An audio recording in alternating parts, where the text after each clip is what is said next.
अस्सलामुअलैकुम Pakistan, this is ghost from Pakistan strategic forum. आज हम बात करेंगे काफ़ी इंटरेस्टिंग न्यूज़ के बारे में जो कि आई है रशिया यूक्रेन वॉर से कि रशिया ने जो ईरानियन मेड ड्रोन्स हैं उनको कॉम्बैट में इस्तेमाल करना शुरू कर दिया है। और इनिशियली इन ड्रोन्स की जो कैपेबिलिटी है, स्ट्राइक हिट रेट है, वो काफ़ी ज़्यादा अमेजिंग है और काफ़ी ज़्यादा इंप्रेसिव है। तो आज हम इंटायरली इसी पर बात करेंगे। तो इससे पहले अगर आप लोगों ने अभी तक चैनल को सब्सक्राइब नहीं किया तो please make sure to like this video and subscribe to the channel. तो जैसा कि हम लोग जानते हैं कि ईरान के ऊपर वेस्ट की तरफ से सैंक्शंस लगाए गए हैं और ये बात काफ़ी नेचुरल है कि ईरान अपना जो इंटरेस्ट है वो ईस्टर्न नेबर्स की तरफ या अपने ईस्टर्न जो एलाइज की तरफ लेकर जाए। इसी को देखते हुए ईरान ने अपना जो एलाय है रशिया, उसे ड्रोन सप्लाई करने का एग्रीमेंट साइन किया, जिसके बदले रशिया की तरफ से भी उन्हें Su-35 के तकरीबन 60 जेट्स ऑफर किए गए, जिनको इन्होंने एक्सेप्ट किया। और अब तकरीबन 1 से 1.5 साल के ड्यूरेशन के अंदर इनको ये सारे 60 जेट्स डिलीवर कर दिए जाएंगे। इन जेट्स के बदले में ईरान की तरफ से रशिया को फुल ड्रोन सपोर्ट दी गई रशिया यूक्रेन वॉर के अंदर। और काफ़ी रेप्यूटेड सोर्सेज ने इस चीज़ को कंफर्म किया है कि ये जो लॉइटरिंग म्यूनिशंस हैं या ड्रोन्स हैं, ये यूक्रेनियन आर्टिलरी के लिए और एयर डिफेंस सिस्टम के लिए काफ़ी सिरदर्द बन चुके हैं, क्योंकि ये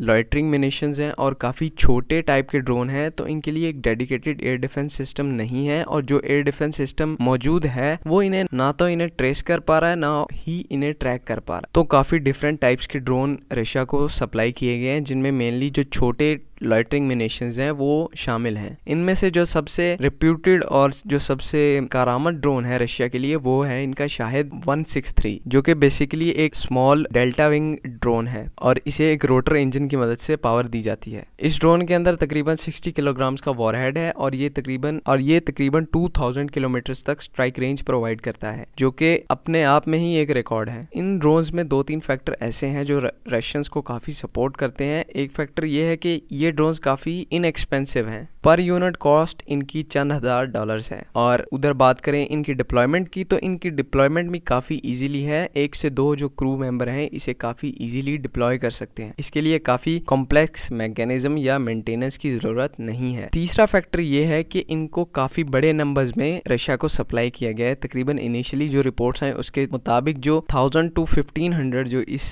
शाहिद 136 के यूनिट्स हैं वो उन्हें रशिया को सप्लाई किया गया है, जो कि काफ़ी बड़ा अमाउंट है। इस पूरी जंग के अंदर एक ईरान ऐसा कंट्री है जिसने रशिया की खुलकर मदद की है और उसे डायरेक्ट मिलिट्री सपोर्ट प्रोवाइड की है। इन ड्रोन्स को रशिया ने खार्किव के रीजन में डिप्लॉय किया है और डिप्लॉयमेंट के तकरीबन 5 से 6 दिन बाद ही इनके जो पॉजिटिव रिजल्ट्स हैं वो रशियन आर्मी को आना शुरू हो गए। इन्होंने तकरीबन नंबर ऑफ हॉविट्जर को डिस्ट्रॉय किया है, एक एयर डिफेंस सिस्टम को डिस्ट्रॉय किया है और एक BTR को डिस्ट्रॉय किया है सक्सेसफुली, तकरीबन डिप्लॉयमेंट के 5 दिन के अंदर, जो कि काफी इंप्रेसिव अचीवमेंट है। अब ऐसी बात नहीं है कि यूक्रेन के पास इनका कोई सोल्यूशन नहीं है, बिल्कुल सोल्यूशन है, क्योंकि वेस्ट पूरा यूक्रेन के साथ खड़ा है। तो वेस्ट के पास जो सोल्यूशन है वो डायरेक्टली यूक्रेन को ही प्रोवाइड किए जाएंगे। तो वेस्ट की तरफ से काफी जो एंटी ड्रोन गन्स हैं या एंटी ड्रोन सिस्टम्स हैं उनको डेवलप किया है और उनको जो यूक्रेन को देने की जो प्रोसेस है वो शुरू किया जा चुका है। इनिशियली इनको एंटी ड्रोन गन्स दी गई थी लेकिन वो काफ़ी इनफेक्टिव रहीं, लेकिन अब इन्हें एक इलेक्ट्रॉनिक वॉरफेयर सिस्टम दिया जाएगा जिससे कि ये लोग ड्रोन की फ्रीक्वेंसी को जैम करके इसे नीचे उतारने में या सेल्फ डिस्ट्रक्ट करने में हेल्प करेंगे। इन ड्रोन्स की जो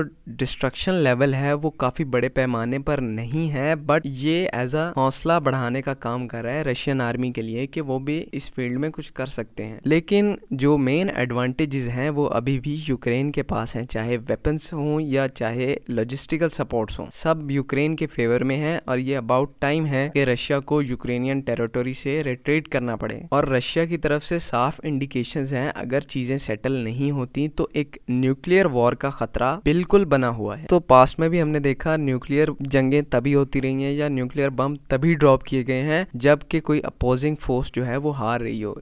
हमने हिरोशिमा और नागासाकी में भी यही देखा कि जस्ट बॉम्ब्स ड्रॉप करने के चंद ही दिन बाद जापान का जो इंस्ट्रूमेंट ऑफ सरेंडर है वो यूएस को पेश कर दिया गया। इससे पहले जो जापानीज सेल्फ डिफेंस फोर्सेज हैं उन्होंने यूएस ट्रूप्स को काफ़ी उलझाया हुआ था और कोई इतनी ब्राइट सिचुएशन नहीं थी यूएस के लिए। इसी को देखते हुए ये जो न्यूक्लियर वेपन्स हैं इनको ड्रॉप किया गया और अल्टीमेटली जो एलाइड फोर्सेज हैं उनकी विक्ट्री हुई। तो रशिया भी ऐसा ही सोल्यूशन तलाश कर रहा है। अगर जंग रशिया के हाथ में नहीं आती या उसे काफ़ी ज़्यादा लॉस उठाना पड़ता है तो अल्टीमेटली पुतिन को रेड बटन दबाना पड़ेगा, जो कि सिर्फ रशिया यूक्रेन रीजन को ही नहीं इफेक्ट करेगा बल्कि इसका इफेक्ट पूरी दुनिया पर होगा। आप हिसाब लगाएं कि पहले ही दुनिया के जो रिसोर्सेज हैं इतने कम हो गए हैं, अगर एक न्यूक्लियर जंग, वो भी मॉडर्न एरा की, जिनका जो वेपन्स का जो डिस्ट्रक्शन स्केल है वो काफी ज्यादा है, तो this will virtually end the ecosystem on earth. तो let's hope for the best. मैं आपसे यही गुजारिश करूंगा कि जहां तक हो सकता है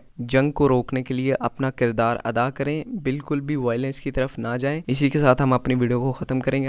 अगर आपको वीडियो पसंद आई तो please make sure to like this video and subscribe to the channel and don't forget to leave your comment in the comment section. Signing out for now, Pakistan जिंदाबाद।